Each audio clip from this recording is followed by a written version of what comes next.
Ada suatu keunikan di salah satu kampung yang berada di Cianjur, tepatnya di Kampung Bantar Gebang, Kecamatan Ciranjang, Kabupaten Cianjur, Jawa Barat, di mana hampir seluruh penduduknya berprofesi sebagai pengrajin kursi bambu atau di Kampung Bantar Gebang sering disebut dengan bale. Salah satu pengrajin kursi bambu bernama Pak Epong Asep yang berusia 49 tahun menuturkan bahwa pembuatan kursi bambu berasal dari Sumedang atau dibawa oleh orang Sumedang ke Kampung Bantar Gebang. Namun bukan berbentuk kursi tetapi rak sepatu. Karena kondisi alamnya yang merupakan sebagian kebun bambu, masyarakat di Kampung Bantar Gebang ikut membuat kerajinan dari bambu tersebut namun dengan bentuk yang berbeda, yakni kursi bambu. Walaupun begitu, hingga sekarang masih ada pengrajin yang tetap membuat rak sepatu. Dengan seiring berjalannya waktu, pengrajin kursi bambu ini semakin banyak dan berkembang. Bahkan, hampir semua kepala keluarga di Kampung Bantar Gebang berprofesi sebagai pengrajin kursi bambu, serta setiap rumah di kampung tersebut pasti memiliki bale atau kursi bambu. Kami nembe teh kaningal aya sababaraha hiji alatna gitu Bapak, tiasa disebutkeun gitu Bapak hiji-hijina. Seperti tina alatna rasa raut, bedog, kampak, ragaji, palu,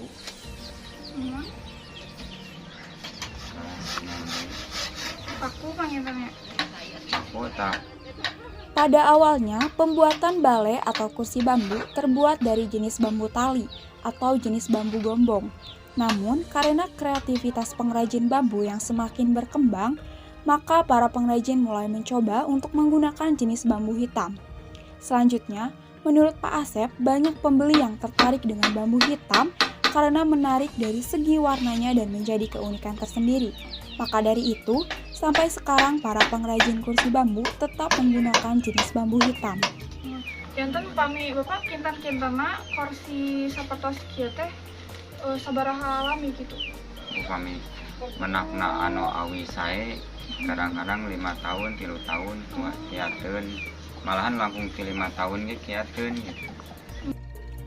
Untuk proses pembuatannya dari dulu hingga sekarang, para pengrajin tetap menggunakan cara tradisional karena dinilai lebih memuaskan hasilnya. Contohnya, ketika harus ada bagian yang dilubangi pada bambu, para pengrajin, khususnya Pak Asep, lebih nyaman menggunakan pisau raut dibandingkan menggunakan mesin bor. Karena jika menggunakan pisau raut, ketika ingin membuat lubang pada bambu, ukurannya dapat lebih mudah menyesuaikan dengan kebutuhan dibandingkan dengan menggunakan mesin bor. Setelah memperhatikan proses pembuatan kursi bambu secara garis besar, cara pembuatannya dimulai dari memotong bambu menjadi beberapa bagian. Untuk bagian atas kursi dengan tinggi berukuran 160 cm dan bagian bawah berukuran 60 cm. Setelah itu, bambu dibersihkan menggunakan kain dan air lalu dijemur sampai kering. Pembuatan kursi bambu dimulai dari bagian bawah terlebih dahulu atau bagian kaki kursi. Setelah itu, ke bagian atas kursi yang terdiri dari bagian yang disebut dengan senderan atau sandaran. Lalu, ke bagian tempat yang dipakai untuk duduk yang dilengkapi dengan bambu yang sudah dipotong-potong dengan tinggi berukuran 100 cm. Setelah itu dicat, kemudian dijemur sampai catnya kering. Lalu, bale atau kursi bambu siap digunakan. Harga satu kursi bambu mulai dari Rp150.000 sampai dengan Rp250.000. Para pengrajin memasarkan kursi bambu dengan cara berkeliling sambil memikul kursi bambu tersebut hingga keluar desa, bahkan keluar kota. Contohnya hingga ke Sukabumi dan Raja Mandala, Kabupaten Bandung Barat. Namun, ada pula pembeli yang sengaja mengunjungi pengrajin kursi bambu di Kampung Bantar Gebang untuk membeli kursi bambunya. Selain itu, karena perkembangan teknologi yang semakin maju, ada pengrajin yang menjual kursi bambunya melalui media online. Contohnya Pak Asep yang sudah menjadi pengrajin kursi bambu selama kurang lebih 20 tahun, kini sudah mulai menjual kursi bambunya melalui media online dan merasa lebih mudah karena jika ada pembeli yang memesan, bisa langsung dikirimkan ke lokasi pembeli, jadi tidak harus berkeliling memikul kursi bambu dengan bobot yang berat dan jarak yang jauh.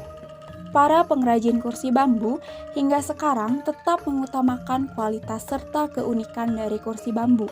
Terlihat dari bahan pembuatan kursi bambu yang secara keseluruhan murni menggunakan bambu dan tidak dicampur dengan bahan atau kayu yang lain. Dalam pembuatan kursi bambu, ada beberapa nilai yang dapat diambil. Di antaranya menjaga dan melestarikan alam.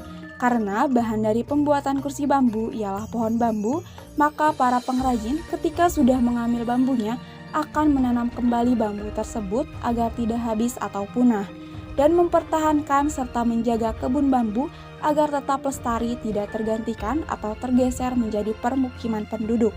Kemudian, untuk mempertahankan produk lokal daerah, karena seiring perkembangan teknologi, banyak inovasi produk yang dihasilkan teknologi dan lebih modern. Maka dari itu, jika kursi bambu ini tidak tetap dipertahankan, maka akan tergeser atau bahkan hilang. Tidak hanya produk lokal yang punah, namun mata pencaharian penduduk yang sudah berpuluh-puluh tahun juga akan ikut menghilang.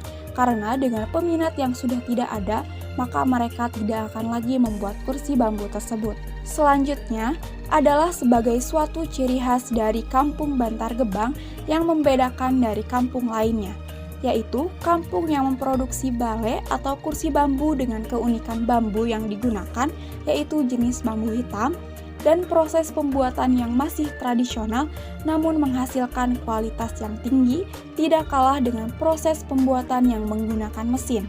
Dengan keunikannya, maka kursi bambu ini memiliki banyak peminat hingga keluar kota.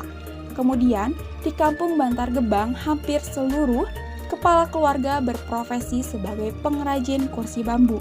Maka dapat dikatakan bahwa di kampung ini, mata pencaharian penduduknya sebagian besar adalah pengrajin kursi bambu serta terkenal dengan kampung penghasil kursi bambu.